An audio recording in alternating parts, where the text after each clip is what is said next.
Buenas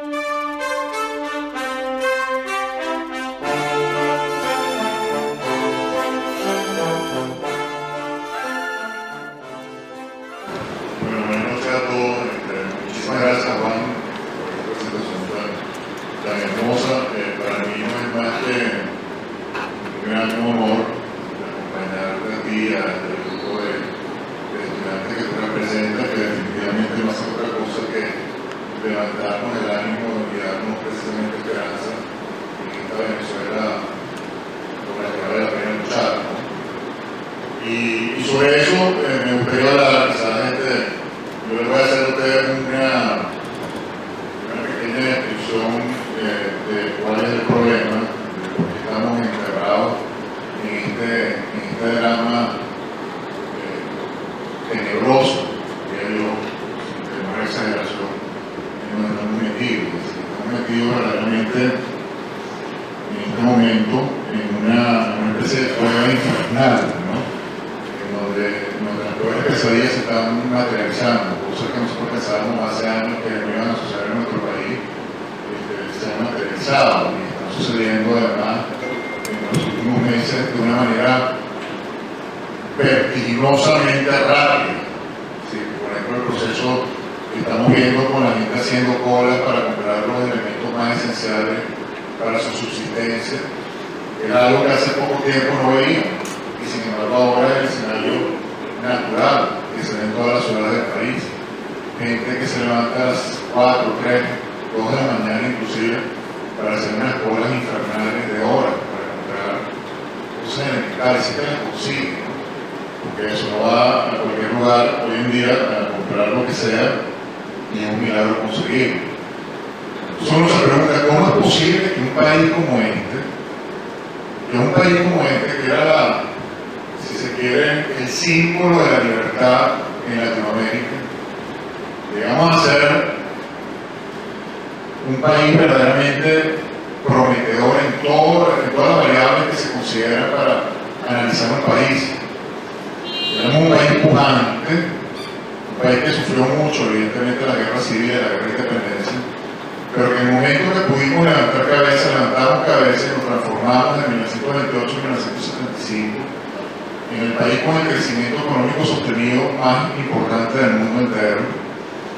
Éramos el país que recogía a toda la gente que se iba de Europa y se iba de Latinoamérica escapando regímenes represivos, espantosos, se venían a Venezuela a hacer su vida, establecer su familia, hacer sus empresas. Un país que tiene las principales reservas petroleras del mundo entero, una de las más importantes de gas, los paisajes más hermosos del planeta, la posición geográfica más aventajada para el comercio internacional, para las telecomunicaciones, para todo. Tenemos la cultura occidental, estamos aparte de amigos de los principales mercados del mundo. Y si podemos ser una verdadera potencia en todos los aspectos. Uno ve, por ejemplo, lo que está pasando en Singapur, que hace unas décadas era un país prácticamente aborigen y hoy es un país espectacular. O lo que han hecho en los últimos años en Dubái, han transformado a ese Emirato Árabe en una joya del país, en todos los aspectos también. Nada más arquitectónicamente es un verdadero placer ver lo que está sucediendo en Dubái.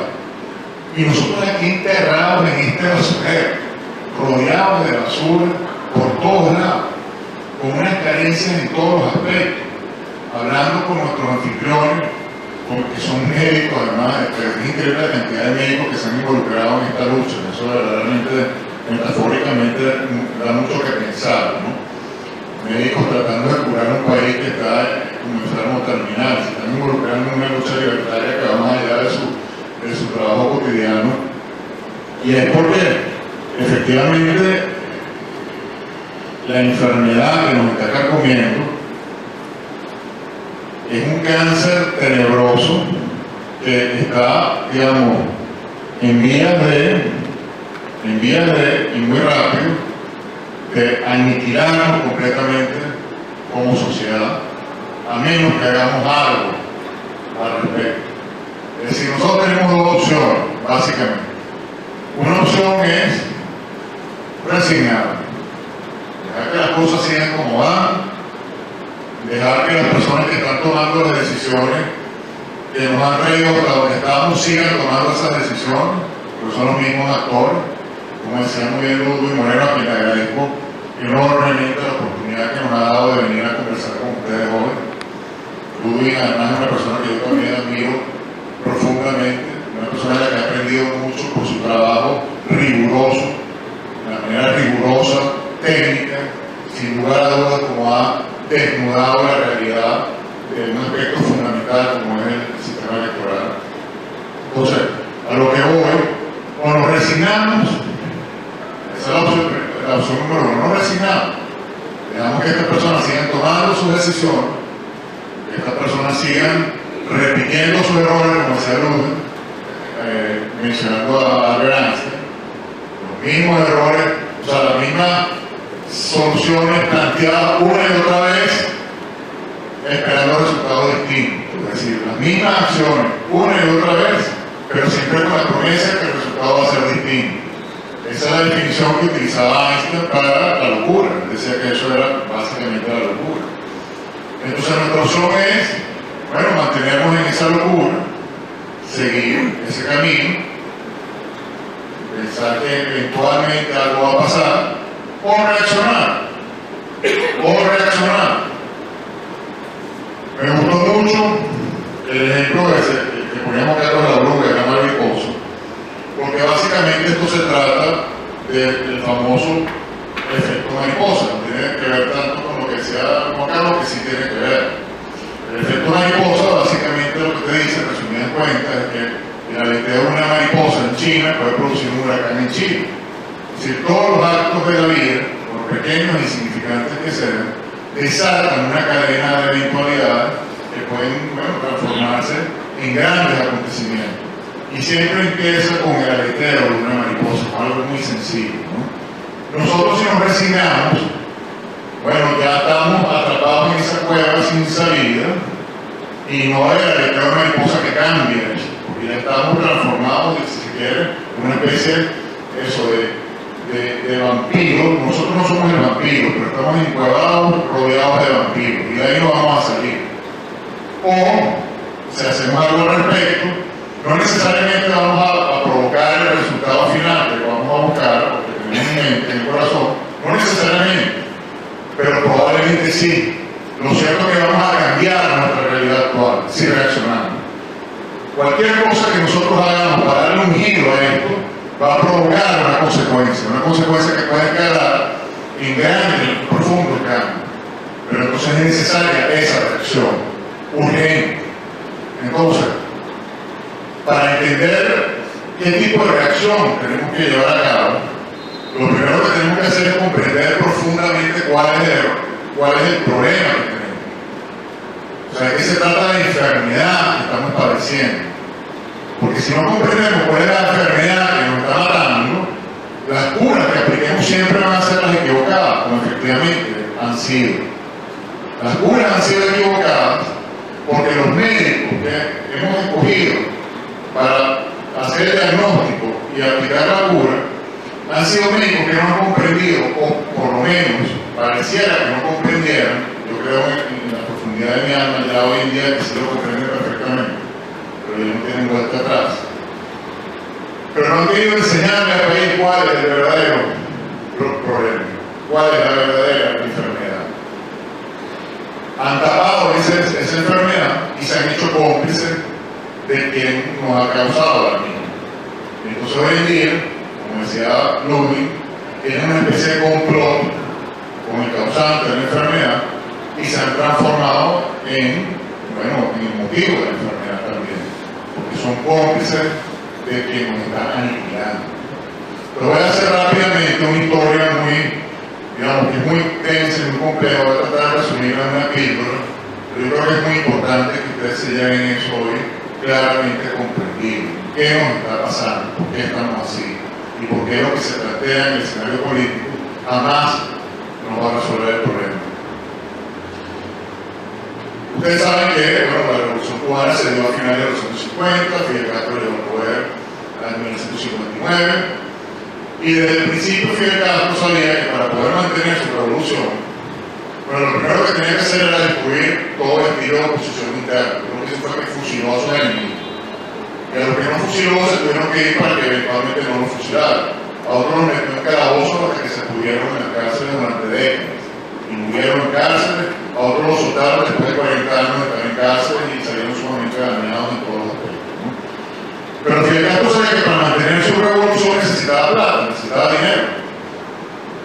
Y vio en Venezuela nosotros tenemos que ocupar a Venezuela para poder financiar la revolución cubana, tanto en Cuba como la exportación de esa revolución al resto del continente, porque el objetivo de Fidel Castro siempre fue apoderarse de Latinoamérica y establecer un sistema como el de Cuba en toda Latinoamérica.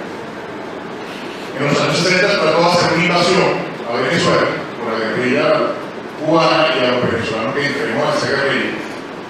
Pero fracasó porque las Fuerzas Armadas que se venían formando en los años 20 eran unas Fuerzas Armadas muy profesionales e institucionales que estaban claras en cómo se tenía que defender la soberanía nacional y establecer la seguridad del Estado, la seguridad nacional. Entonces combatieron la guerrilla y vencieron, pero Fidel Castro dijo, bueno, si no gané la guerra bélica, voy a ganar otro tipo de guerra. Entonces lo que buscó fue cómo ideologizar, cómo infiltrar a la sociedad venezolana, ideologizar para eventualmente, con mucha paciencia, la paciencia del diablo, apoderarse del país.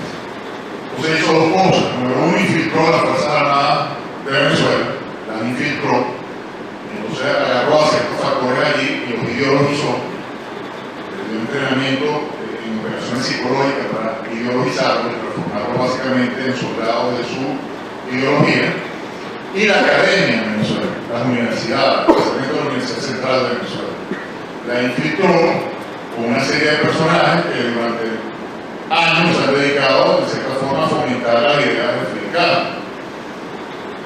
Pero de alguna manera en Venezuela teníamos muchísimos recursos, teníamos una sociedad pujante, se habían hecho empresas muy importantes en los años 40, años 50, años 60, en los años 70, y éramos en cierto sentido el motor de Latinoamérica, éramos el país más interesante de Latinoamérica en el aspecto económico, en el aspecto social, una sociedad muy joven, una sociedad de gente que estaba recibiendo una buena educación, universidades de prestigio, en fin.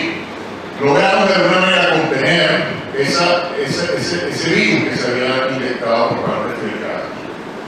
Pero bueno, lamentablemente aquí se creó todo un esquema fallido de concepción del Estado a partir del petróleo, se creó una concepción fallida de la relación Estado, petróleo y sociedad.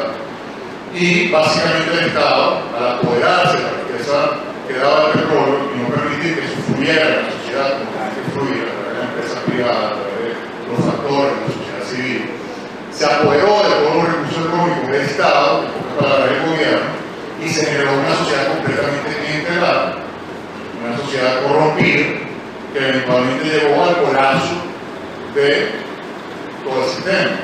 Y ese colapso de todo el sistema fue lo que generó una plataforma para que Fidel Castro se fortaleciera en sus planes. Esos planes además se volvieron más agresivos al momento en que cae el muro de Berlín. El muro de Berlín cae en 1990. Se desploma la Unión Soviética, se divide la Unión Soviética en las distintas repúblicas y ya no puede seguir financiando a Cuba. Fidel Castro, entonces, desesperado por recursos económicos, crea una organización a la que le dio el nombre del Foro de Sao Paulo, porque se hace en Sao Paulo, con Lula da Silva, que en ese entonces, por supuesto, no era presidente, de otra serie de personajes que eventualmente fueron presidentes de sus naciones, y además, muy importante, bueno, los principales narcoterroristas del mundo, los invitó a esta organización internacional que llamaron el Foro de Sao Paulo.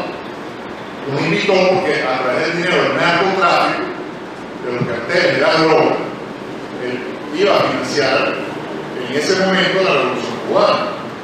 Pero el plan era Venezuela, el plan era la reserva petrolera de Venezuela, eso siempre lo tuvo muy claro. Es fundamental de alguna manera invadir a Venezuela de alguna manera. Entonces crea este Foro de Sao Paulo, y el Foro de Sao Paulo se plantea como objetivo, por supuesto, colonizar toda Latinoamérica con su ideología fallida, pero sobre todo ver la manera de ponerle la mano a Venezuela. Ese proceso de ideologización del que hablaba, tanto académico como militar, confluyó en el momento en que se dio la oportunidad perfecta. Fue cuando colapsan los precios del petróleo, a finales de la década de los 80, Carlos Andrés Pérez, en desesperación, en su segundo gobierno, comienza a implementar una serie de políticas que van acabando sistemáticamente todo el clientelismo y todo ese proteccionismo, todo ese estado benefactor que se había creado en torno a la gobernanza petrolera. Carlos Andrés Pérez está poniendo de término final a eso. Y entonces empiezan a conspirar todos los factores de la sociedad para ver cómo detienen ese proceso de cambio radical del sistema político, económico, social de Venezuela. Esa fórmula de Estado, petróleo, sociedad, que Fidel Castro estaba cambiando, que Carlos Andrés Pérez estaba cambiando, está generando demasiada resistencia en la sociedad. Entonces, buscaron la forma de poner el término. De la primera manera que buscaron hacerlo fue a través de un golpe militar, que fomentaron estas fuerzas sociopolíticas del país, sociopolítico-económicas del país. Fomentaron ese golpe de Estado utilizando los elementos infiltrados por Fidel Castro, que ya sabemos quiénes son: Hugo Chávez y compañía. Hugo Chávez intenta su golpe de Estado en 1992, fracasa, como todos sabemos, pero él se activa el plan B. El plan B era sacar a Carlos Andrés por la vía institucional, y eso fue exactamente lo que hicieron. Sacaron del sombrero un conejo mágico, inventaron una excusa disparatada y movilizaron todo el marco institucional que se controlaba de una manera completamente equivocada, por supuesto, porque estaban también en esa época, teníamos las mismas taras de corrupción institucional que después se exacerbaron, pero ya en ese entonces existía, que se manipuló a la Corte Suprema de Justicia, se manipuló al Poder Legislativo, se manipuló a la Fiscalía General de la República, y por supuesto los medios de comunicación, y le dieron un golpe institucional a Carlos Andrés Pérez. Ese golpe institucional puso freno a todos los cambios que se venían llevando a cabo y se buscó revertir todo el proceso para llevar a Venezuela a ese momento de proteccionismo que estas fuerzas socioeconómicas querían mantener, querían preservar. Se lleva entonces al país a una especie de parálisis que se profundiza normalmente con la crisis económica de mediados y finales de la década de los 90, en 1997, caen toda la economía asiática, hay un colapso en la bolsa de valores en Estados Unidos también, hay una recesión económica increíble, se desploman los precios del petróleo, y eso le pone la plataforma perfecta a Chávez para llegar al poder como el agente de todas las fuerzas, porque los partidos políticos, como ya sabemos, en esa época están totalmente desprestigiados. Entonces se busca una figura simbólica que simboliza a una especie de Robin Hood, muy creado por esta fuerza de la que estoy hablando. Esa imagen, ese símbolo fue creado por esta fuerza. No fue el pueblo que hizo un clamor por este individuo, fueron las fuerzas más poderosas del país que detrás quisieron crear ese símbolo y llevarlo al poder, pretendiendo que a través de él iban a seguir controlando las teclas como querían controlar. Fidel Castro aprovechó todas estas oportunidades. El Foro de Sao Paulo aprovechó estas oportunidades porque Chávez era un agente del Foro de Sao Paulo. Era un agente, además, notorio del Foro de Sao Paulo. Cuando Chávez sale de la cárcel en 1994-95, el primero lo recibe como no el jefe de Estado, me recuerdo. Y él da un discurso en la Universidad de La Habana donde se declara marxista y totalmente, leal a Fidel Castro. Estamos hablando de 1995, 3 años antes de la elección del 98. O sea, ya se sabía que este señor iba a ser un agente del Foro de Sao Paulo, un representante de la filial del Foro de Sao Paulo en Venezuela, que estaba destinada a ser su principal filial. Al principio, digamos, los planes no se iban a desarrollar con la rapidez que después se terminaron desarrollando porque los precios del petróleo estaban muy bajos. Pero en el momento en que los precios del petróleo se dispararon otra vez, empezó esa penetración radical y ejecutaron su plan a la perfección. Era destruir básicamente a Venezuela. El plan siempre fue destruir a Venezuela, destruirla, y eso va a tener que quedar bien claro. El plan es destruir a Venezuela y apoderarse de su riqueza petrolera, por supuesto no su máximo potencial, ni el mínimo potencial que se saca a través de la ineficiencia que todos conocemos, pero suficiente para mantener operativa la máquina del Foro de Sao Paulo. que consiste básicamente en destruir a la sociedad para que debilitarla al máximo, para que simplemente lo que se quede como sociedad sea un cuerpo muy debilitado, incapaz de cambiar su destino, incapaz de hacer absolutamente nada para cambiar su realidad. Que fue exactamente lo que hizo. Ustedes no tienen sino que ver lo que pasó en Cuba, y es exactamente esa réplica lo que están aplicando en Venezuela. Y esto se lo digo porque mucha gente dice, bueno, este gobierno está haciendo lo tan mal que va a implosionar. Es una gran falsedad. Mientras más débiles estamos, mientras más pobres nos hacen, más fuertes también. Que fue lo que pasó con Fidel Castro. Fidel Castro se va a morir en el poder. Y Cuba, como todos sabemos, las niñas de 10 años se tienen que prostituir para poder sobrevivir, para poder comer. Una sociedad que hoy en día evidentemente no tiene capacidad de hacer ninguna revolución, pero no tiene las vitaminas para hacerlo, vamos a empezar por ahí. No tienen la forma de hacerlo. Son absolutamente incapaces de hacerlo. Porque todo lo que era la clase media se fue. La clase de los cerebros de Cuba, los que no asesinaron, se fueron de Cuba. Bueno, en los últimos años es exactamente lo que está pasando en Venezuela. Estamos batiendo todos los récords con el exilio venezolano fuera. La clase media se está desintegrando porque la inmensa mayoría de la gente que se puede ir se va. Y estamos hablando de que el 90 y pico % de todos los que se van son profesionales hiper bien formados. Es decir, es una materia gris del país. Los cerebros del país, una fuga de cerebros increíble.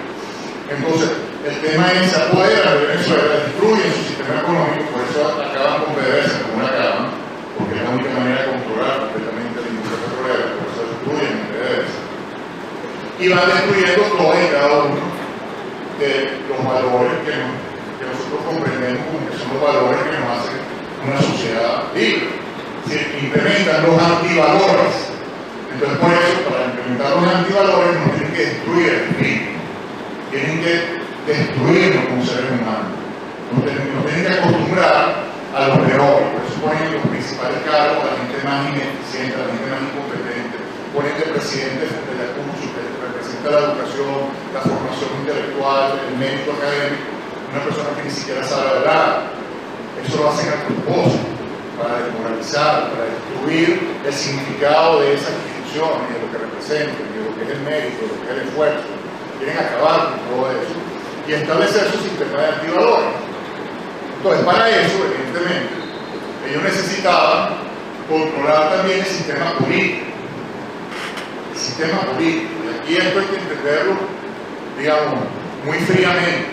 Dejar las pasiones de lado y verlo muy fríamente, porque es la única manera de entender el problema.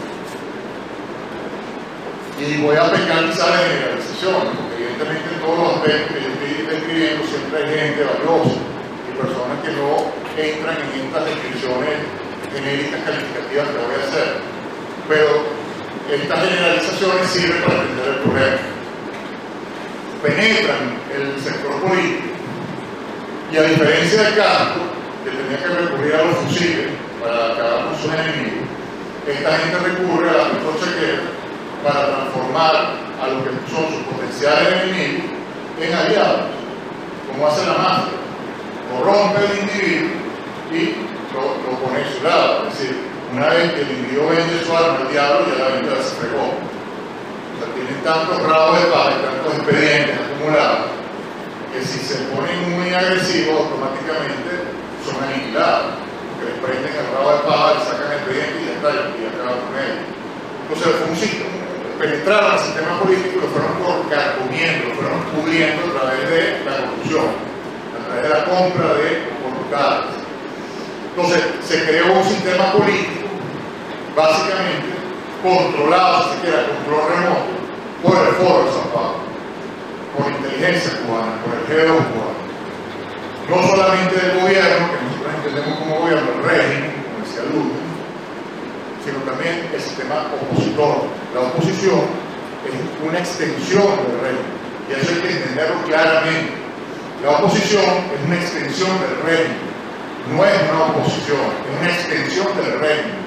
Es la estrategia del régimen para secuestrar al sector político, para que no haya problemas en ese sentido, para que no haya resistencia en ese sentido. Y eso lo entendimos muy bien, cómo juegan ajedrez estos individuos en el año 2000, en las elecciones del año 2000. cuando colocan a un señor como Arias Cárdenas para que engañe a todo el país, presentándose ante el mundo como un opositor. Y todos no lo creímos, la gran mayoría no lo creímos, caímos en ese cuento chino. Pensamos que Arias Cárdenas efectivamente era un opositor. Después nos dimos cuenta que nunca fue opositor, que fue la estrategia perfecta para secuestrar al sector opositor, para que la ficha de la oposición fuera de ellos, la carta que tenían de la manga, y así todo el mundo que votara por su candidato opositor realmente estaba votando por el régimen. Y eso es absolutamente indudable, eso no tiene ninguna discusión, creo yo, ¿no? Todos los que estamos aquí eso lo entendemos perfectamente. Cárdenas no fue que después se arrepintió de haber ido en contra del comandante. Eso fue una estrategia calculada desde el principio. Y por eso podía salir en la televisión diciendo el asesino y las cosas que le decían sin ningún problema. Eso estaba todo planificado. Todo planificado. Y así nos dimos cuenta cómo funcionaban estos personajes. Cómo colocaban sus fichas del otro lado del tablero y entrampaban a la sociedad. Después entonces sucedieron cosas extraordinarias que vale la pena también recordar. En el año 2012, la sociedad venezolana, nosotros, la sociedad civil, dijo ya va, no nos vamos a calar esto, están destruyendo al sector económico de las redes, están entregándole nuestra soberanía a Cuba, mayor humillación para un país no existe. Toda nuestra parte de inteligencia, todo lo más medular del país está en manos de un país extranjero que además es una tiranía, esclaviza a su pueblo. Mayor humillación no existe. Nos dimos cuenta de esas dos cosas. Están destruyendo todo el sistema económico, están destruyendo el concepto de nación, hay que acabar con esta gente. Y la sociedad civil salió a la calle a hacer lo que tenía que hacer. Y logró el objetivo. Por un tiempo muy reducido, pero se logró el objetivo de desestabilizar completamente al régimen y sacar al principal agente del Foro San Pablo, que era Chávez. El problema está que el día después fue un desastre, porque todo fue improvisado, porque nada se planificó, porque no había líderes de la sociedad civil que estuvieran verdaderamente claros de lo que se tenía que hacer, de cómo se tenía que asumir un gobierno que resultara de esa manifestación civil, de cómo se tenía que combinar ese gobierno con la fuerza militar para establecer verdaderamente un gobierno de transición poderoso, con gobernabilidad, con capacidad de hacer gobierno y llevar el país hacia los puertos que tenía que llevar. No se logró eso, porque había una gran improvisación y una gran irresponsabilidad de esas mismas fuerzas políticas que sacaron a Carlos Andrés, que estoy escribiendo, que seguían gravitando ahí con su colmillo afilado. Entonces fracasó aquello. Pero lo que fracasó fue el día después. No fracasó lo que se hizo para que sucediera eso que pasó. Eso estuvo perfecto. Esa parte de la historia funcionó. No la podemos borrar de la historia. La parte que funcionó fue cuando salimos todos a la calle e hicimos lo que hicimos. Eso funcionó.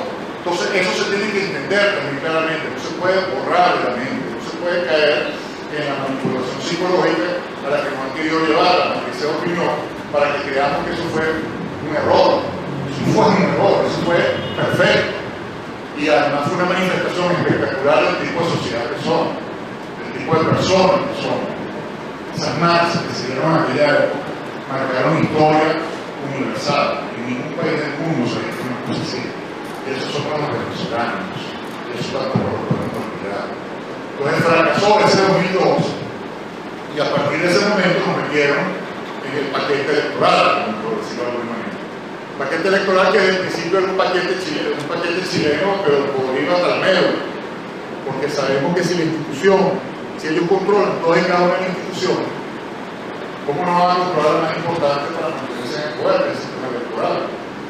Porque son ellos los que están promoviendo esas salidas, además, si no controlan ese proceso. Evidentemente son los que controlan la máquina y por lo tanto van a hacer lo imposible porque eso sea lo que se mantenga en el juego, porque es perfecto para mantener su fachada, para que la bruja se vista bonita y el mundo la acepte.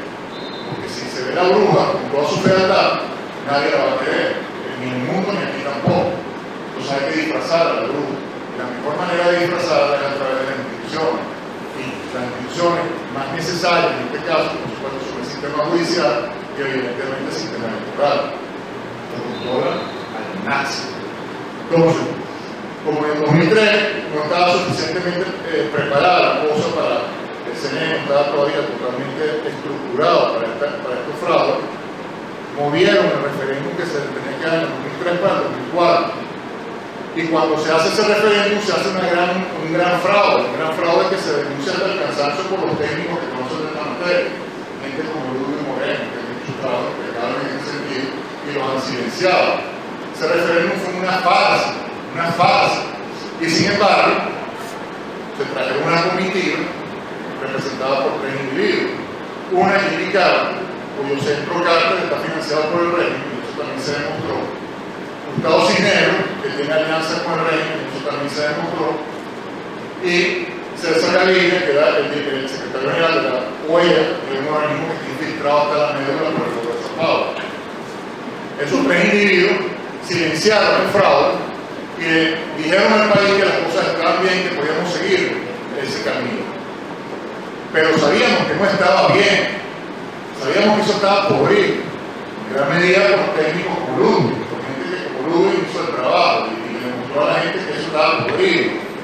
Y por eso entonces en el 2005, cuando vinieron las elecciones aquellas, el país se organizó nuevamente se organizó el país, la sociedad civil, y se organizó una abstención que fue un éxito rotundo. Y esto es otra parte de la historia que no se puede borrar del libro, un capítulo que no se puede arrancar de este libro, que hay que mantener allí y hay que entender. Esa abstención no fue un error, como nos han querido hacer entender. Esa abstención fue un éxito espectacular de la sociedad civil. Lo que pasa es que tenía un objetivo que no se cumplió, pero no se cumplió porque, al igual que en el 2002, una vez que se hizo el trabajo, se le pasó el testigo al sistema político. Y el sistema político no hizo el trabajo que tenía que hacer. Porque el trabajo, ¿cuál era? Una vez que se lograba esa abstención, se demostraba que el chavismo tenía sino el 12% de participación electoral. Una vez que se sabía que ninguno de esos diputados era legítimo, lo que se tenía que hacer era desmantelar al CNE. Había que sacar a esos rectores, había que quitar esas máquinas bidireccionales, máquinas de los trucos, y además había que depurar el registro electoral permanente que se sabía que estaba inflado de fantasmas, por lo menos entre 3 millones de personas que no existían. Eso se sabía, estadísticamente era imposible que existiera además la población electoral que se decía que existía.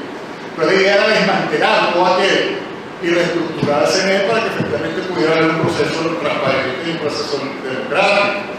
Pero ¿qué hicieron los partidos, la dirigencia de los partidos políticos?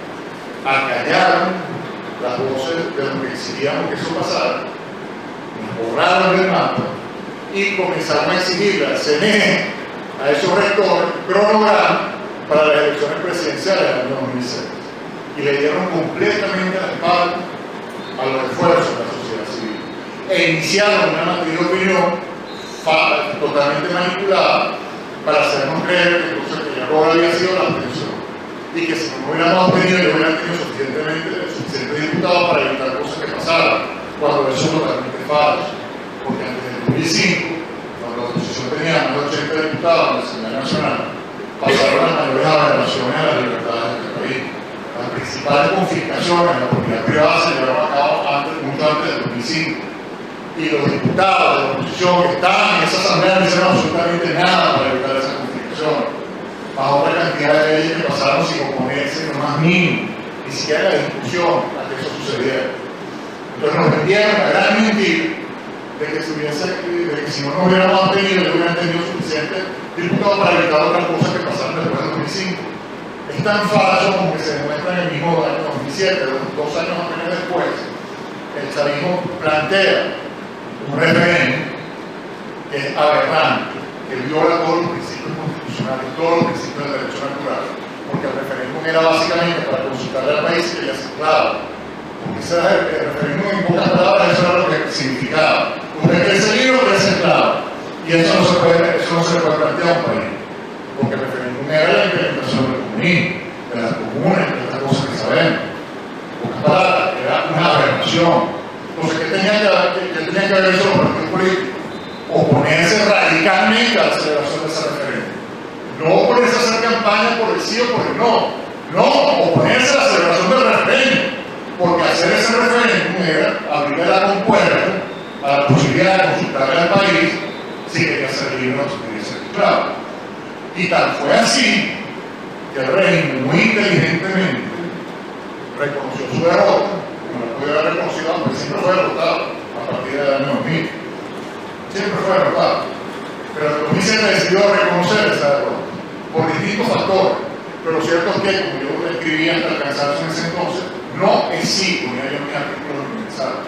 ¿Por qué? No es sí. Porque al hacer ese referéndum y perderlo, perdí, no sé qué, la cosa que dijo este señor, este individuo, este incalificable personaje, que salió con los cuellos rotos, puntológicos en ese teatro. Bueno, fue perfecto para legitimar al CNE y fue perfecto para seguir engañando a la población, para hacerle creer a la población que efectivamente el camino electoral era posible, que se podía derrotar en la urna. O sea, fue macabra la cosa. Y muy inteligentemente dice, bueno, pero ya salió la compuerta al celebrar el referéndum. Al celebrar la compuerta, que un año después celebraron otro referéndum absolutamente inconstitucional, porque no se podía consultar al país lo mismo dos veces en el mismo periodo. Los partidos no se opusieron a ese referéndum. Permitieron que se celebrara y se implementó la reelección indefinida. Era todo el objetivo de Chávez, la bendita reelección indefinida. Logró su objetivo final y además legitimó al CNE y además convenció al país de que la vía era electoral. Fue una obra maestra. Fue una obra maestra. Y el país cayó en ese engaño. Y yo no puedo olvidar a los principales dirigentes de los partidos políticos de ese entonces, montados en una tarima, celebrando, llamando a la reconciliación y felicitando a Chávez por su conducta democrática. Eso es inolvidable. Después llegamos al 2010 y sabemos lo que pasa. Ante las elecciones legislativas, cambian todas las circunscripciones, de una manera aberrante, los partidos no se oponen, permiten que eso pase, y a sabiendas de lo que iba a suceder, se iba a implementar la famosa salamandra, que la sociedad civil podía sacar más votos, pero sin embargo no iba a tener la representatividad necesaria de la Asamblea para hacer nada. Y eso se permitió, nueva traición de la dirigencia política. Por si fuera poco, entonces, todas estas 2011 que se han dado, las elecciones presidenciales de 2012 se van a hacer a través de una primaria para escoger candidato de la oposición. Y entonces empezamos nosotros una campaña brutal para tratar de hacer entender a la MUD que si va a hacer esa elección no puede hacer con el CNE, por todo lo que conocemos del CNE, porque Ludo les ha dicho hasta el cansancio. Y además de eso, no solamente por reconocer al CNE, sino que el único partido, digamos, el partido más importante del país por su número de inscritos, ya sabemos cuál es, por el dinero que reparte, que es el PSUV. Y si esas elecciones primarias iban a ser abiertas, significaba que Chávez podía ordenarle a los miembros del PSUV que votaran entubados por el candidato que él le diera la gana.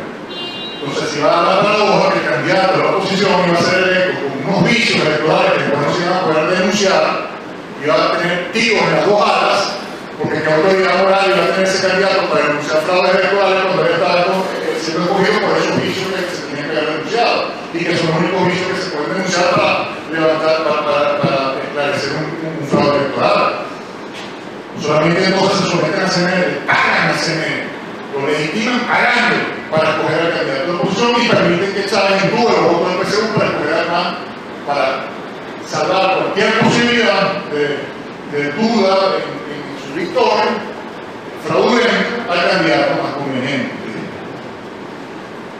Yo antes de toda esa desesperación, yo venía muy desesperado hace muchos años, para hacer un recorrido muy rápido de esto, yo me di cuenta de estas cosas muy rápido. En 2002 precisamente, yo monté un equipo legal para denunciar al régimen por criminal, por terrorista, por persecución política sistemática por la sociedad de todas las cortes del planeta.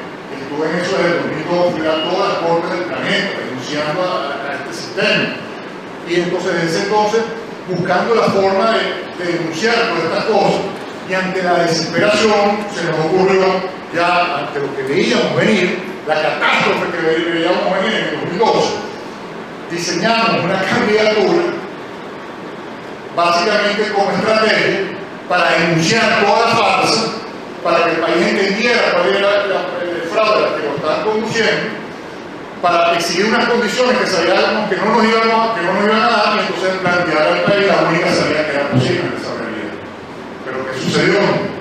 Y la idea de la candidatura era para tener una plataforma mediática y poder hablar y que la gente escuchara y nos viera y entendiera lo que queríamos decir.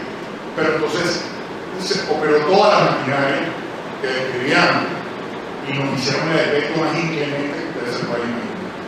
Después de años yo siendo el asesor supuestamente petrolero, que me consultaban todos los medios todas las semanas, no la emisora, la televisión, la prensa, como si no existiera.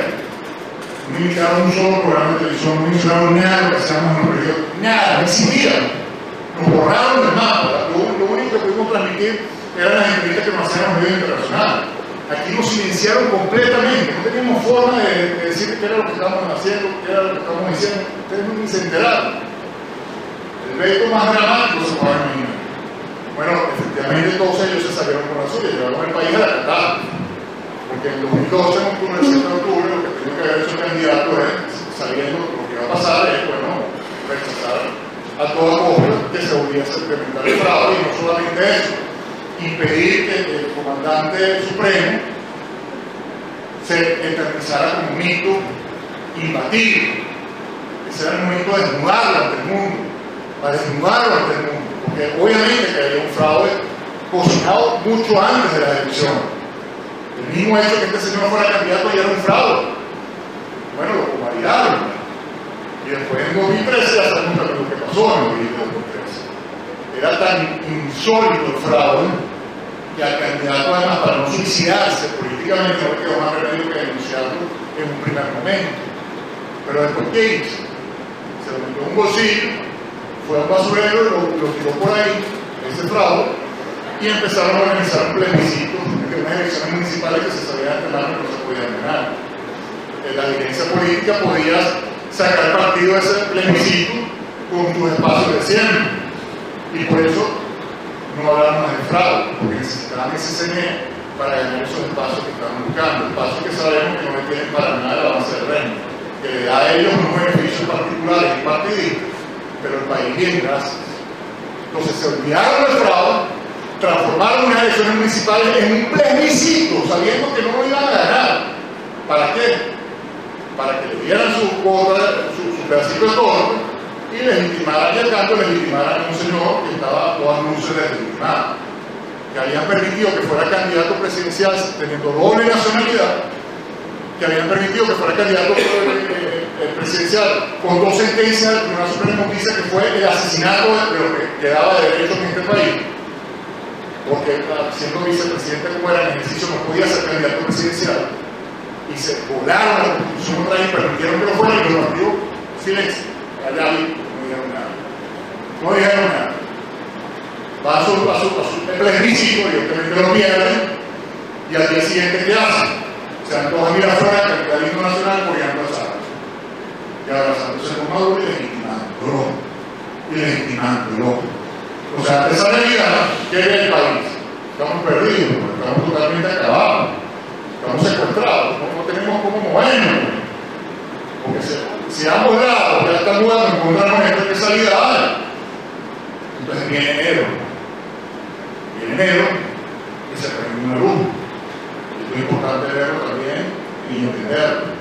Se prende una luz en enero con la gente saliendo a la calle, la gente haciendo otra vez lo que tiene que hacer, protestando, clamando por su libertad. Los muchachos, la generación de jóvenes salen nuevamente. Por eso que yo veo la juventud de hoy, porque salió dispuesta a dar la vida y la entregó, ¿verdad? Son esos 43 muertos que no se nos deben olvidar jamás, a todos los muchachos que metieron presos sin proceso, que han torturado, han dejado, han violado, o han destruido psicológicamente. Y esos muchachos se van a defender la libertad de todos y cada uno de nosotros, eso no podemos olvidar jamás. Y ese proceso estaba funcionando, ojo. Eso está empezando a escalar en todos y cada uno de los estados del país. Cada vez más gente se estaba sumando y se estaba animando a ese proceso. ¿Qué pasó entonces? Nuevamente, los bomberos de siempre se activan. La dirigencia política, que no tenía que ver en ese entierro, que efectivamente era la cultura que estaba dando la guerra, que se estaba dando la vida. Estos empantuflados asumieron una representatividad que solamente el hombre más cínico del mundo puede asumir que tiene. No se siquiera la punta del zapato en un charquito de agua. Se asume la representatividad de eso que está pasando en la calle. ¿Para qué? Para volver a legitimar al rey.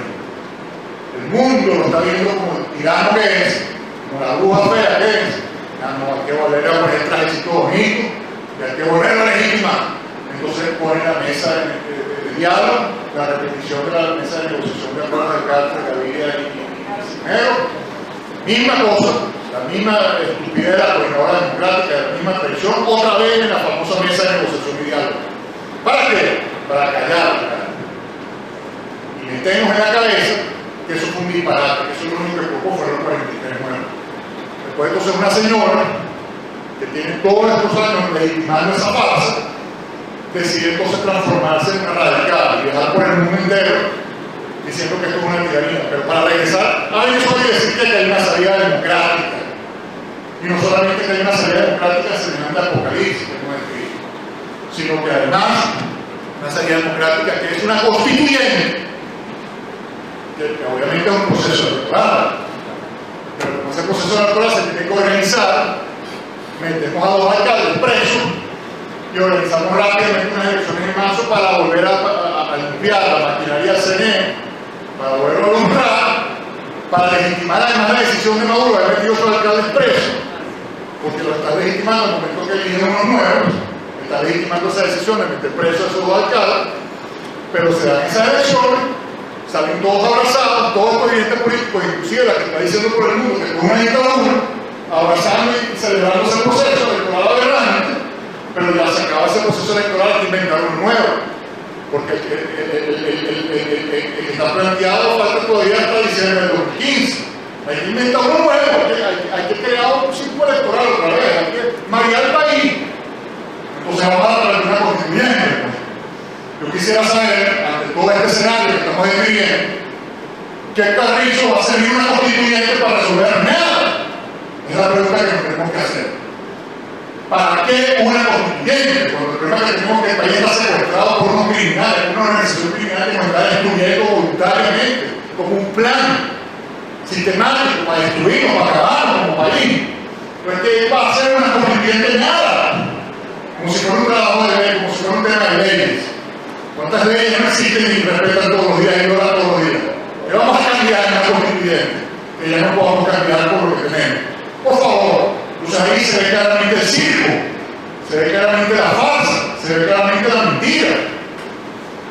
Entonces estamos atrapados en ese circo si seguimos atendiendo a esos interlocutores.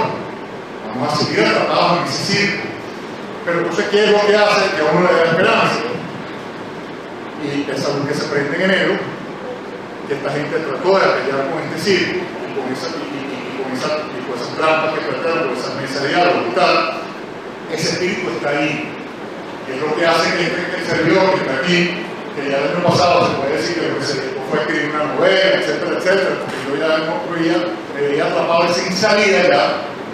Yo dije, no señor, no, aquí hay una posibilidad, aquí hay un espíritu que no hay que dejar morir jamás, que es el espíritu de esta juventud que estoy hablando, que está representada no solamente por Juan Carlos y compañía, sino por toda una sociedad civil que tiene ese mismo espíritu de libertad, esa ansia de libertad, eso está ahí. Los que están aquí ya están llenando la sala completamente, porque son esa luz que no se termina de apagar, que está prendida, y esa luz se puede transformar en un gran fuego, y eso es lo que tenemos que entender, teniendo en cuenta además el gran país que podemos ser, porque tenemos hijos y que podemos ser increíblemente. Entonces, la propuesta nuestra es, ¿por qué no la vamos a seguir carando? ¿Por qué vamos a seguir resignados ante esta porquería? ¿Por qué no podemos hacer algo al respecto? Esa es la gran pregunta que nos tenemos que hacer. Las historias no están escritas, las historias se escriben. Nada está escrito, nada es final. Todo se reescribe, todo se puede cambiar, el destino se puede rehacer. Todos ustedes en sus experiencias individuales han vivido eso. En sus experiencias particulares, han tenido momentos espantosos en su vida y eventualmente han hecho cosas que han cambiado esas circunstancias y han visto nuevas oportunidades, han cometido errores, han rectificado sus errores y han crecido como seres humanos. Lo mismo pasa con los países. Entonces estamos pasando por una época tenebrosa, pero también una gran oportunidad entonces para hacer ahora las cosas bien. Entonces la invitación que nosotros estamos haciendo es esa. Vamos a saber, primero que nada, que no tenemos que quedarnos en nuestra realidad, que no tenemos que resignar a nuestra realidad. Los que podemos cambiar la historia, podemos rehacer nuestro destino, podemos darle un viaje al país, podemos hacer este aleteo de mariposa que se transforme en el gran huracán. Eso se puede hacer. Esto hoy es un aleteo de mariposa. Eso se puede hacer. Entonces, el plan es crear una narrativa en el país, sacar de la narrativa esas voces que han escrito esta historia que nos han traído este libro de terror en el que estamos ahorita tratados. Sacarlos del juego completamente y colocar en el escenario a los interlocutores que escriban esta narrativa, a los Juan Carlos Árpiz, a los Ludo y Moreno, etcétera, etcétera, etcétera, que hay en el país, en todo el estado de Venezuela. Tienen que ser los nuevos interlocutores del trato. Tienen que escribir la nueva narrativa. ¿Y cuál es esa nueva narrativa? Tenemos el derecho natural de revelarnos. Yo lo digo públicamente porque siento que no tenemos absolutamente nada que esconder. Lo que tienen que esconder son los criminales. Eso tiene que ser lo que escogen la sombra. Y no se nos puede olvidar que son ellos los que están dando el golpe de Estado. Entonces nosotros tenemos que actuar abiertamente y a la luz. Y lo que nos dice entonces nuestra conciencia es que el derecho natural determina como ser humano que nosotros no tenemos el por qué resignarnos a esta realidad. Y no tenemos el por qué permitirle a nadie que viole sistemáticamente nuestros derechos humanos, como estos desgraciados han hecho, y además se roben la dignidad de nuestro país, se la entreguen a una porquería de tiranía como decía el caso, y nosotros además viviendo rodeados de basura, sin conseguir insumos elementales para que un enfermo pueda sobrevivir, más niña enfermedad, para que una persona tenga que llevar de marca y vapor, y viceversa, para conseguir unos insumos elementales para que su bebé no se muera, para que 3 niños prematuros tengan que estar en una misma incubadora, para que las mujeres tengan que parir en la calle. ¡No! Tenemos que calarnos esa. Y eso es lo que nos estamos calando, sin ninguna necesidad. Porque el derecho natural nos permite decir, no, nos calamos eso, que ese es increíble, porque es unos criminales. Entonces, esa es la narrativa que se tiene que escribir. Cuando esa narrativa se escribe, es decir, cuando esa sea la matriz de opinión nacional e internacional, y bueno que se puede escribir, entonces, ¿qué pasa? Ya estoy terminando, yo creo que me haya entendido que es una historia completa. Yo creo que vale la pena irnos con ustedes se merecen haber venido para acá y que se cambien estas cosas. Bien claro, bien entendido. Esto no es un juego. Esto no es un juego. Cuando esto se active de verdad, cuando esto se active de verdad, cuando esta narrativa se transforme en el clamor nacional, nosotros tenemos en las Fuerzas Armadas una reserva importantísima, como también lo tenemos en la sociedad civil. Las Fuerzas Armadas son un reflejo de la sociedad civil. Igual que en la sociedad civil hay corrupción, hay empresas en maletín, hay sinvergüenzas por todos lados. Nadie de los que está aquí merece esa descripción. Son gente seria que está trabajando todo el día y además vienen a las 7 de la noche a escuchar esto. Ellos son esa sociedad civil también. Igual que están los herederos, haciendo miles y miles de millones con una empresa de maletín que no se empanan, que están ustedes aquí. Bueno, pasa lo mismo con la fuerza militar. Está toda la cúpula podrida, corrompida hasta la médula, pero hay una cantidad inmensa de fuerzas armadas, de militares, institucionales. Gente como Luis Moreno, que fue teniente y después dejó de serlo, pero bueno, gente como él está ahorita en este momento en las Fuerzas Armadas. Pero esa gente que sabe lo que tiene que hacer, cuál es el deber que tiene que cumplir, no lo pueden cumplir porque tienen en este momento en la sociedad civil como interlocutores a los mismos tipos que callaron a los estudiantes, diciéndole que ustedes no pueden moverse, ustedes se tienen que quedar en los cuarteles. Si ustedes hacen lo que quieren hacer, nosotros lo vamos a condenar. Eso va a ser un golpe de Estado, porque aquí hay un camino democrático trazado. Y ustedes se están adelantando a esa salida democrática. Entonces ellos dicen, ¿para qué vamos a actuar si eso sería un suicidio?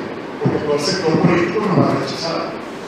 Pero si en el sector político tuviesen esos interlocutores con esta nueva narrativa, interpretando el espíritu de libertad de las calles, que le dice, bueno, usted no solamente que tiene el derecho, tiene la obligación de actuar. Y nosotros vamos a restituir el orden constitucional. Ahí sí vamos a hacer esa llave perfecta. Muy bueno lo que vamos a hacer. O sea, el trabajo que estamos haciendo nosotros básicamente es, son distintas fases. La principal fase ahorita, la primera, es esto, entender claramente a nivel nacional cuál es el problema, colocar a estos nuevos interlocutores en el centro de la opinión pública nacional, crear una nueva fuerza política en el país, que ya está ahí, ¿sabes? No se crean que es tan complicado, pues ya están, esos líderes ya existen, pero es darle voz, sacar a lo que no sirve y poner a la palestra pública. Entonces ahí sí vamos a hacer la gran gama. Y ahí que ya les hayan dicho que vamos a lograr, porque han logrado otros países pasando crisis mucho por el bueno. Entonces, el mensaje final es eso, hay esperanza.